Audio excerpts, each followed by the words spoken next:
بسم اللہ الرحمن الرحیم۔ خالق کے کلام قرآن مجید 6000 سے زیادہ آیات، مگر اللہ ایک آیت میں ارشاد فرما رہا ہے انما اعظکم بواحدہ۔ سارا قرآن ایک طرف، میری ایک نصیحت ایک طرف، ان تقوموا للہ، جو کام کرو اللہ کی خاطر کرو، مل کر کرو یا علیحدہ رہ کے کرو، اجتماعی امور انجام دو یا انفرادی امور، لیکن تمہارے کاموں پر نیت للہ ہی ہونی چاہیے۔ یہ خلاصہ ہے میری اور آپ کی زندگیوں کا۔ ان آیات میں سے ایک آیت میں آپ کے سامنے تلاوت کر رہا ہوں، مگر اس آیت کے ترجمے سے پہلے میرا دل کہہ رہا ہے کہ تھوڑی سی تمہید میرے ساتھ آپ ہمراہی کریں گے۔ عزیزان گرامی، اس دروازے کے علاوہ کسی اور دروازے پر بیٹھنا عقلاً جائز نہیں ہے۔ عقلاً جائز نہیں ہے۔ عقل کا تقاضا یہ ہے کہ اس دروازے پر بیٹھو جو دروازہ قابلیت کا حامل ہے۔ بھائی اگر تھکے ہوئے نہیں ہے تو ایک جملہ کہہ دیتا ہوں، ہر جگہ ایک ہی آواز ہے کہ میرٹ پہ تقرریاں ہونی چاہیے، میرٹ پہ داخلے ہونی چاہیے، میرٹ پہ تبادلے ہونے چاہیے، میرٹ پہ پارٹی ٹکٹس ملنے چاہیے۔ ہم بھی تو 1400 سال سے مجلس اسی لیے کر رہے ہیں کہ نبی کے بعد میرٹ پہ ماننا چاہیے۔ آپ بہتر ڈاکٹر ڈھونڈتے ہیں، آپ بہتر عالم ڈھونڈتے ہیں، آپ ہر کام میں بہتری کی طرف ہیں۔ یہ دین اتنا مظلوم کیوں ہے کہ ہر ککڑی بیچنے والا مسئلہ بتاتا ہے؟ دقت فرما رہے ہیں، دقت فرما رہے ہیں۔ تو بات قابلیت اور معیار کے مطابق کرنا یہ عقل کا تقاضا ہے۔ دیکھیں، میں اور آپ ہم سب دنیا میں 5 نقص لے کر آئے۔ ہم جاہل پیدا ہوئے، واللہ اخرجکم من بطون امہاتکم لا تعلمون شیئا۔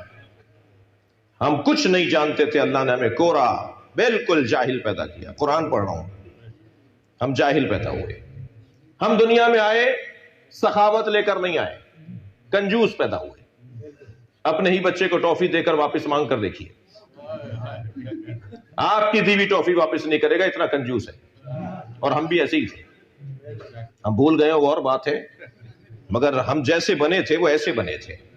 اور اگر یہ بچہ سمجھدار ہوا، یہ بچپنے میں بڑا ہوا اور اس نے آپ کی ٹافی واپس لوٹا دی، تو پھر آپ دوسرے دن پوری تھیلی لے کر آتے ہیں۔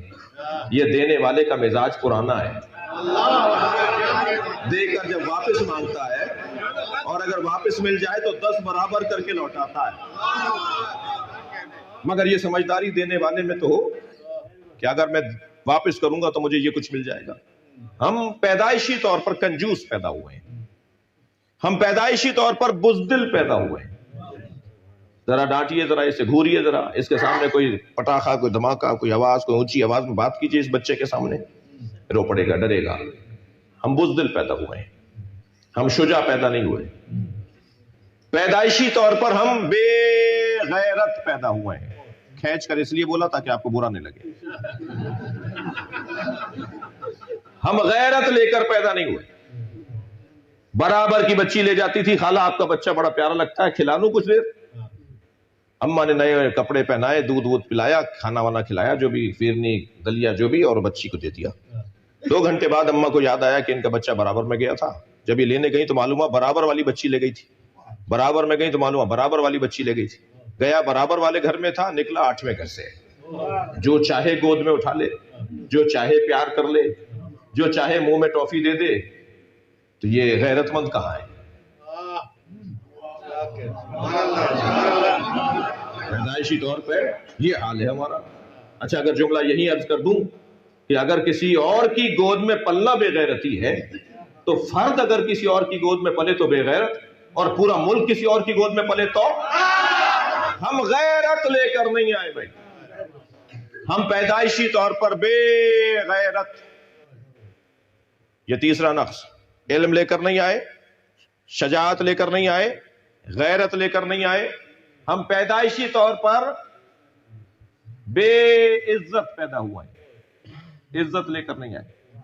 اماں نے جیسے ڈالا ایسے پڑے رہے، مکھی بھن بناتی رہی، جی کپڑے پہنا دیا تو مہربانی، اور ایسے ہی چھوڑ دیا تو مہربانی، کوئی عزت وزت لے کر نہیں آئے۔ وہ جو بڑے آدمی بن جاتے ہیں نا 21ویں گریڈ کا افسر اور وہ ذرا ٹیڑھا ہو کے چل رہا ہوتا ہے تو اس کے زمانے کے لوگ کہتے ہیں یہ مجھ سے بات کرے گا، میں نے اس کا بچپن دیکھا ہے. یہ عزت تھی. ہم پیدائشی طور پر عزت لے کر نہیں آئے، غیرت لے کر نہیں آئے، عزت لے کر نہیں آئے، علم لے کر نہیں آئے، شجاعت لے کر نہیں آئے، سخاوت لے کر نہیں آئے. تبھی تو اس دروازے پر بیٹھے ہیں کہ یہ پیدائشی طور پر یہ سارے کمالات لے کر آئے، یہ وہاں سے علم لے کر آئے. میں اور آپ اپنا حال بیان کر رہے ہیں، ہم اہل بیت کے دروازے پر اس لیے ہیں کہ یہ وہاں سے پڑھ کر آئے.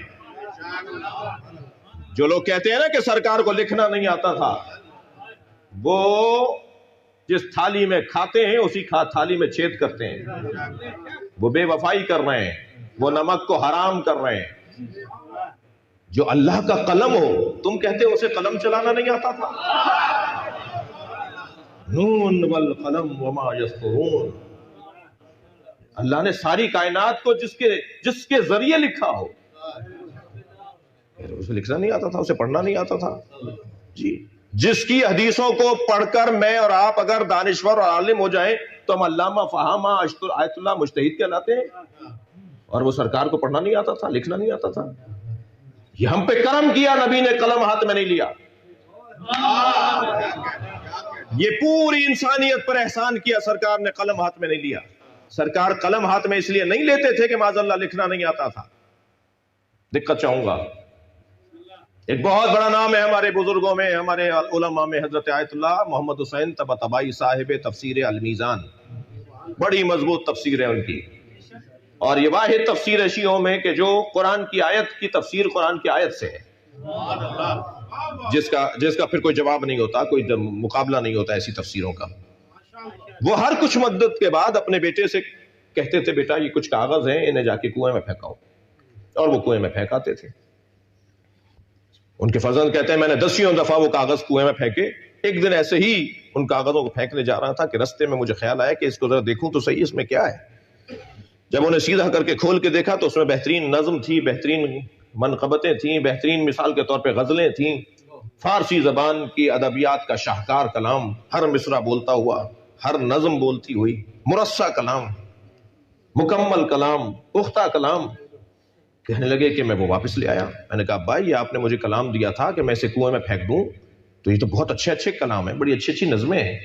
کہنے لگے تو میں نہیں پتا، وہ پہلے بھی تو تم نے یہی کام کیا، وہ جو ساری نظمیں پہلے بھی تو پھینک کر آئے ہو.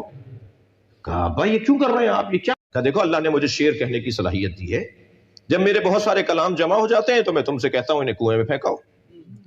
تو میں نے کہا بھائی آپ کیوں پھینکوا رہے ہیں، یہ بعد میں جمع ہوں گے، ہمارے کام آئیں گے. کہنے لگے نہیں، میں تفسیر قرآن لکھ رہا ہوں، میں نہیں چاہتا کہ کلام الہی کے ساتھ میرا کلام بھی آئے. میں اپنی نفی کروں گا تاکہ اللہ کا کلام عزت پائے. عزیزان گرامی، نبی نے قلم کبھی ہاتھ میں یوں نہیں لیا کہ اگر ایک دفعہ بھی کسی نے لکھتے ہوئے دیکھ لیا ہوتا نا تو کہتے یہ قرآن انہوں نے لکھا ہے. ہم قلم کو ہی ہاتھ نہیں لگائیں گے، اللہ کا کلام اللہ ہی کا رہے. سرکار یہ وہاں سے پڑھ کر آنے والا جسے اللہ نے اپنے علم کا مجسم وجود بنایا. توجہ کر رہے ہیں آپ؟ اللہ اپنے علم کو جب کاغذ پر اتارتا ہے تو اسے قرآن نام دیتا ہے، اور اللہ جب اپنے علم کو پیکر میں ڈھالتا ہے تو اسے محمد نام دیتا ہے. یہ سرکار دو جہاں علم الہی کا مکمل وجود ہے. صلوات پڑھیں گے محمد و آل محمد.